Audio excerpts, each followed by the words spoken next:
Tagalog, I'm a full-blooded Igorot. So nga, welcome po sa ating lahat and Merry Christmas. Ayan. So, yung role ko ngayon is to present our products. Okay, ayan. So, bakit nga ba nagkakasakit ang tao? This is one of the main reason why I joined Lifestyles. Because of the company's mission. Okay? So, in line with our profession, by the way, si host is batchmate kami. We are classmates from high school to college.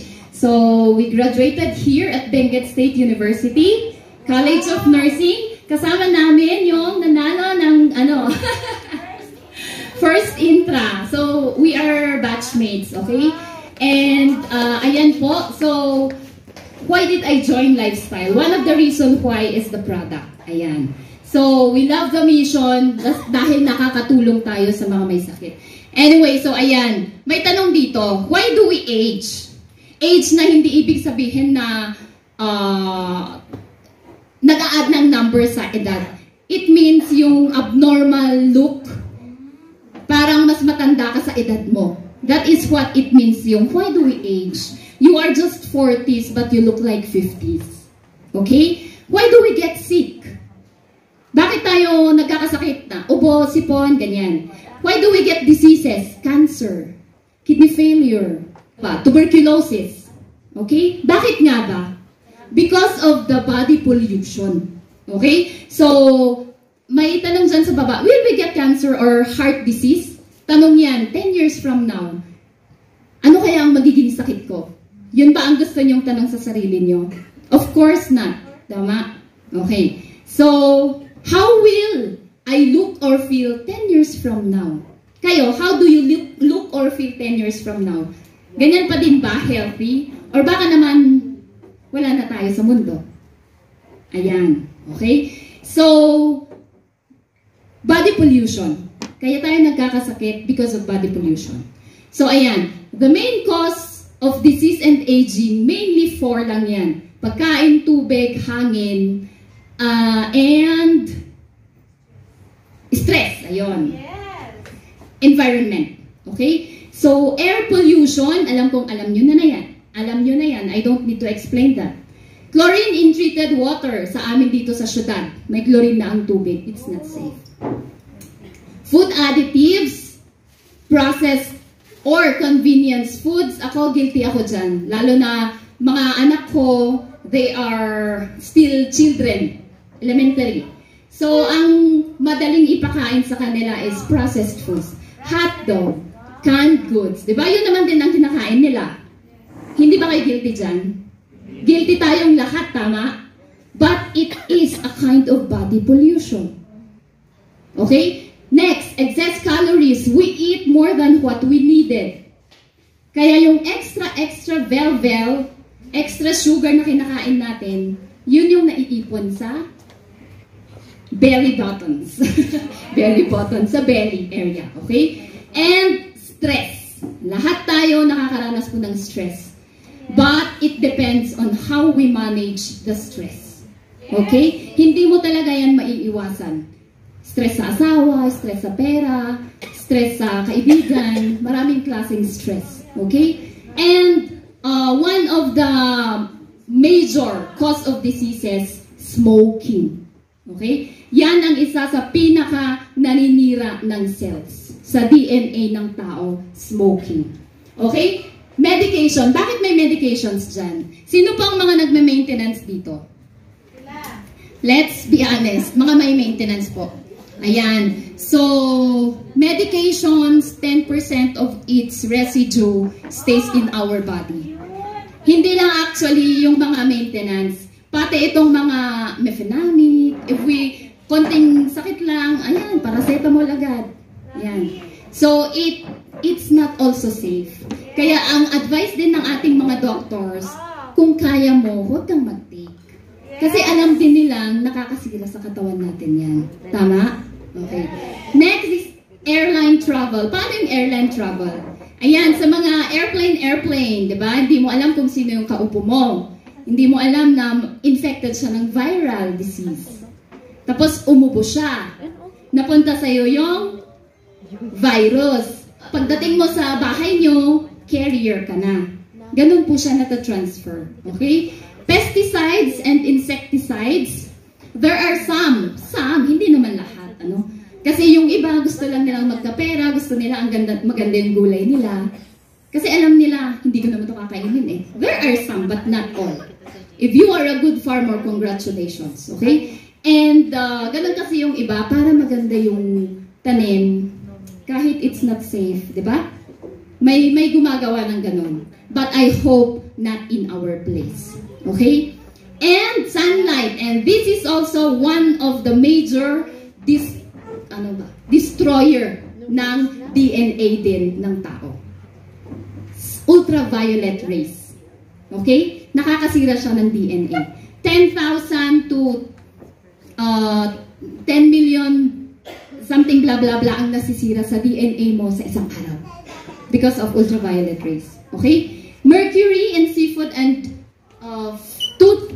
teeth fillings. Yung mga pasta, may content pala siyang mercury. And mercury is a very dangerous metal element na nakakasira sa kidney. And isa pa, sinong mga gumagamit dito ng mga Chinese product for beautification? Sinong may kilala sa Jowlee? Hindi nyo alam, okay. Kasi sa ibang nilalagay natin, pantanggal ng pekas, it has mercury. Kaya siya nakakatanggal ng pekas. Kasi may mercury content siya. Pero, delikado because you put it directly in your body, it can go directly to your kidneys. Okay? So, it's not safe din po talaga yung mga ganon. Next is electromagnetic waves or from our mobile phones. Okay? Gaya ng mga sinasabi ko nung you try to let your phone nakasalang sa araw. Makikita nyo para siyang umuusok. That is the electromagnetic wave that destroys the nerves ng ating mga anak, lalo na kung napakalapit sa mata. And children should not use phone more than 1 hour a day. Sa mga mothers, not more than 1 hour a day. Kung gusto nyo i-save ang mata ng mga anak nyo. Ayan, and many more. Many more pwedeng lamok. Yan. Kasi lamok, nagkaka-dengue tayo dahil sa lamok. Ganyan. Okay, so health implications of body pollution. Ano ang nagagawa ni body pollution sa katawan mo? If your immune system natamaan, pinasok ni body pollution, ayan, eto po siya. Magkakaroon tayo ng asthma, lupus, chronic fatigue, arthritis, autoimmune disease. Ano ang sakit ni Chris Aquino? Lupus. Autoimmune disease, diba? Sariling immune system niya ang naninira sa katawan niya. That is, may tama ang immune system natin because of body pollution. Because of air, food, and whatever we eat. Choose your own poison, na kung na ni Ma'am Daisy. Kaya, kung ano ang pinapasok mo sa katawan mo, huwag kang manisi ng ibang tao pagdating ng araw kung ano ang magiging sakit mo. Okay? Next is hormonal changes. Kung ang may tama is the organs na nagpuproduce ng hormone, the thyroid, the endocrine, ayan ang magiging problema natin. Sa reproductive system naman. Kung ngayon single ka, pero may tama ang reproductive system mo, dadamay mo ang magiging future na anak mo. Premature development. Kung hindi, may mga moms din na because of stress, ayan, nadamay ang pagbubuntis. Pero yun nga, hindi natin maiwasan yan because it's already given in our environment. Okay? Cancer, premature aging. Laging andito si premature aging. Ito kasi ang number 1 na nakikita nilang ngayon eh. Sira-sira ang mga cells ng organs natin. Okay? Reproductive stress and PCOS. I just want to emphasize something about this PCOS kasi yun ang karamihang meron ngayon po. Lalo na sa mga teenagers. Okay? So, PCOS, kung may nakita kang dating alam mong payat, tapos na ngayon nakita mo bigla siyang lumobo. Kung minsan, di ba, uy, bakit ang taba-taba mo? And then we are not that sensitive that they are experiencing or they have PCOS. Kaya kung minsan, let us be sensitive na. Okay? Dahil nakita mong tumaba siya, wag na nating asarin kasi hindi natin alam kung ano yung pinagdadaanan nila. And PCOS, kaya sila tumataba. And sino po yung may mga PCOS dito? May mga pamangkin na PCOS at may mga kakilalang may PCOS. Okay, kaya po sila lumalaki because nagiging abnormal yung hormone na pinoproduce ng katawan. Hindi na tinutunaw ng insulin. Hindi na nag-work yung insulin na tumutunaw sa glucose natin na kinakain, kaya sila tumataba. And ang lumalaki is here in this area. Kasi dito usually na-stuck yung mga sugar, blood sugar na extra sa katawan natin. But they don't have control dyan. Dahil nga sa PCOS nila, lamon din sila ng lamon, they cannot control. Parang gusto nilang kumain ng maraming carbs. Kaya sila lumalaki. So, number one advice sa may mga PCOS, diet po talaga. Okay? Yun po. And after some time, magkakaroon na sila ng heart failures, heart problems. Kaya yun din po ang medyo iwasan natin sa mga may PCOS. Not to the point na dumating ka sa may problema ka na sa puso. Okay? And dysmenorrhea, ayan, dysmenorrhea. And free radicals. Yung free radicals, lahat ng toxins na pumapasok sa katawan mo, naninira sa cells mo that causes cancer, premature aging ulit, heart disease, arthritis, and cataracts. Okay? Organ damage. Alam niyo na yung mga major organs ng katawan. Kung once na tinamaan ka, ayan ang matatamaan sa'yo. And nervous system. Usually dito, stress. Okay? Stress might cause depression. Okay? Attention deficit disorder, Alzheimer's, Parkinson's. Usually din ang mga ito pala, sa ibang mga sakit natin, genetically acquired. From our mga ninuno. Okay? And wala ka ng control dyan. So, all you have to do is prevent. Okay? And next is obesity. Hindi lahat ng pag-increase ng weight or mataba is healthy. Kaya tayo may tinatawag na normal weight, normal body weight. Okay? Para hindi tayo magkaroon ng heart disease. Okay? So, sa mga anak natin, yes, it's nice to give them, we love them, and we give them everything. Pero huwag nating hayaang umabot sila dito. Kasi in the future, 100% yan, meron siyang magiging sakit. Okay? Next po.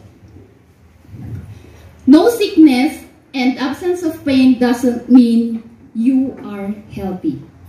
Ngayon, hindi ibig sabihin na wala akong nararamdaman, I am healthy. Kasi karamihan sa mga sakit ngayon, they are healthy, tapos nakaramdam lang, nagpunta ng hospital, stage 4 na pala.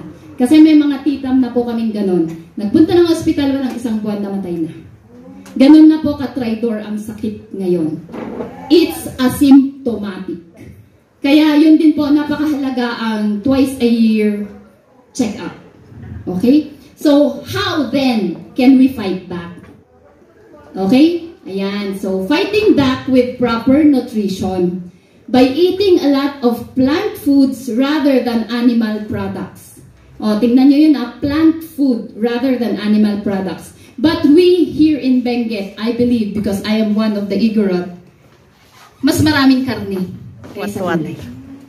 Tama? Guilty po kami dyan. Next is, must contain at least 5 to 10 servings of fruits and vegetables per day. Ibig sabihin yan, hindi 5 saging sa isang araw. Hindi po. 5 to 10 servings of different kinds of fruits and vegetables. Para ma-address niya kung ano yung kailangan ng katawan to detox the body pollution. Yun po yung nasa baba, this phytonutrient. Bakit kailangang madami na servings of fruit and vegetable? Because fruits and vegetables are rich sources of vitamins, minerals, antioxidants, and phytonutrients. Yung phytonutrients and antioxidant na yan, hindi yan manggagaling sa iisang plant. Each plant contains different kind of phytonutrient. Okay? No, nababasa niyo to? No single plant can protect you from diseases. Walang iisang plant ang magpo-protect sa'yo from diseases. You need a lot of fruits and vegetables. And if you're eating a high number of vegetables and fruits, then you are getting a high number of phytonutrients sa katawan mo. Marami kang panlaban. Okay? That is according to Lindsay na wellness dietitian. Okay? Ayan, do we eat those foods every day? No. 10 servings? Hindi. And kung sakali man na kinakain natin yung 5 to 10 servings, hindi din tayo sure na quality yung nutrient na nakukuha natin. Yes. Why? Why? Because of Poor soil quality. poor soil quality due to modern agricultural techniques. Untimely harvest. Hina-harvest natin kahit hindi pa siya hinog, nilalagyan ng kalburo. Okay, another kind of source of body pollution. Cooking and processing of food, yung pagluto natin, the best way of eating fruits and vegetables is raw. O di kaya, steam mo lang for few minutes in small amount of water. Or grilling. Okay?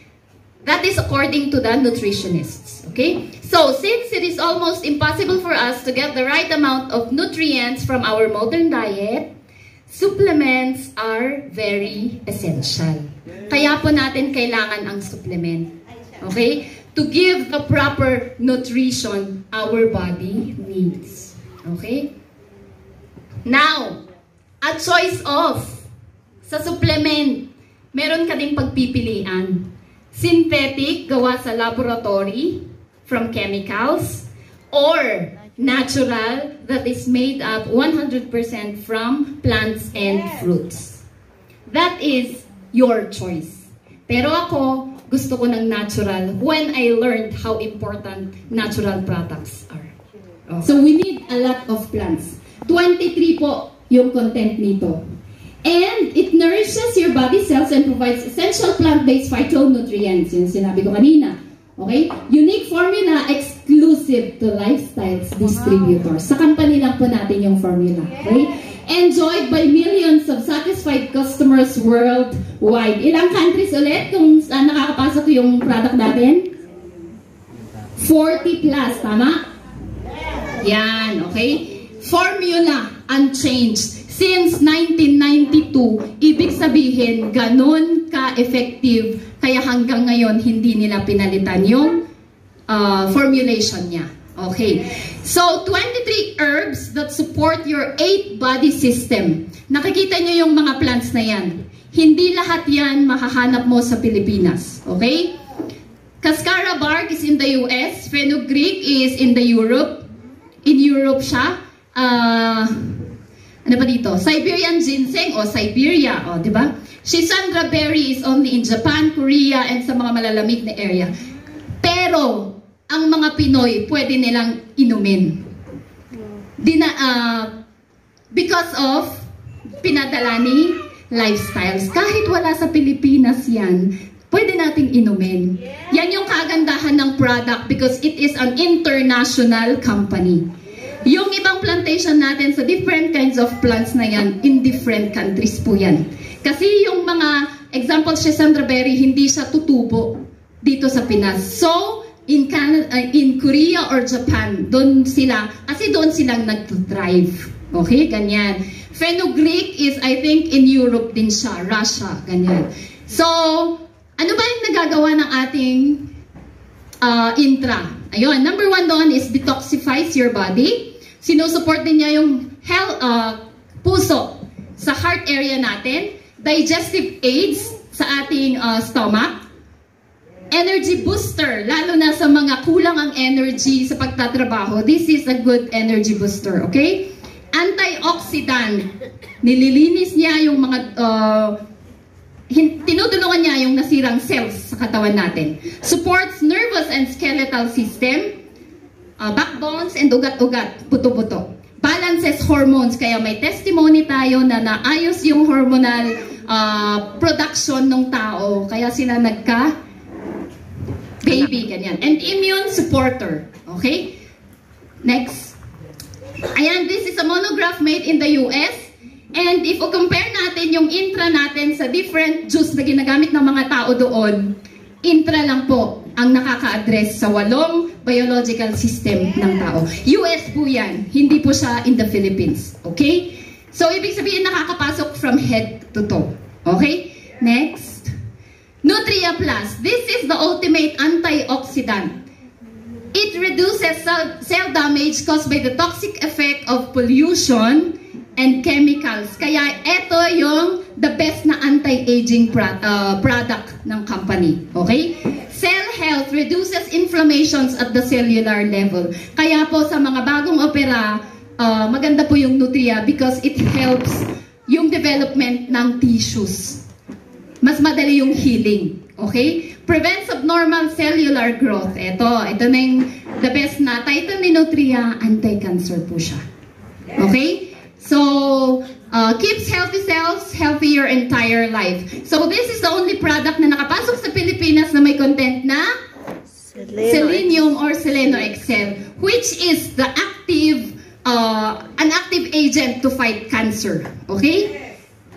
Ayan. Okay. Next is CardioLife. Sorry. Nakikita nyo naman, di ba? I don't need to, ganyan. So, CardioLife maintains the health of the arteries and blood vessels. May nagtanong sa akin, paano niya i-improve yung memory ng tao? Ayan. Optimize blood flow throughout the body, thereby keeping the heart and cardiovascular system strong and healthy. Improved blood flow can help with overall brain healthy and memory function. And sa mga may diabetes, it helps sa ugat-ugat ng hands and feet dito sa talampakan nila. Okay? And ayan, do you know, may ano lang ako dito, red beet or violet, red colored mga plants, anti-Alzheimer. Alam nyo ba yon? And iso nga datayo nga igurot dito, ijay violet nga lukto, the violet nga kamote is best for anti-kabaw. Okay?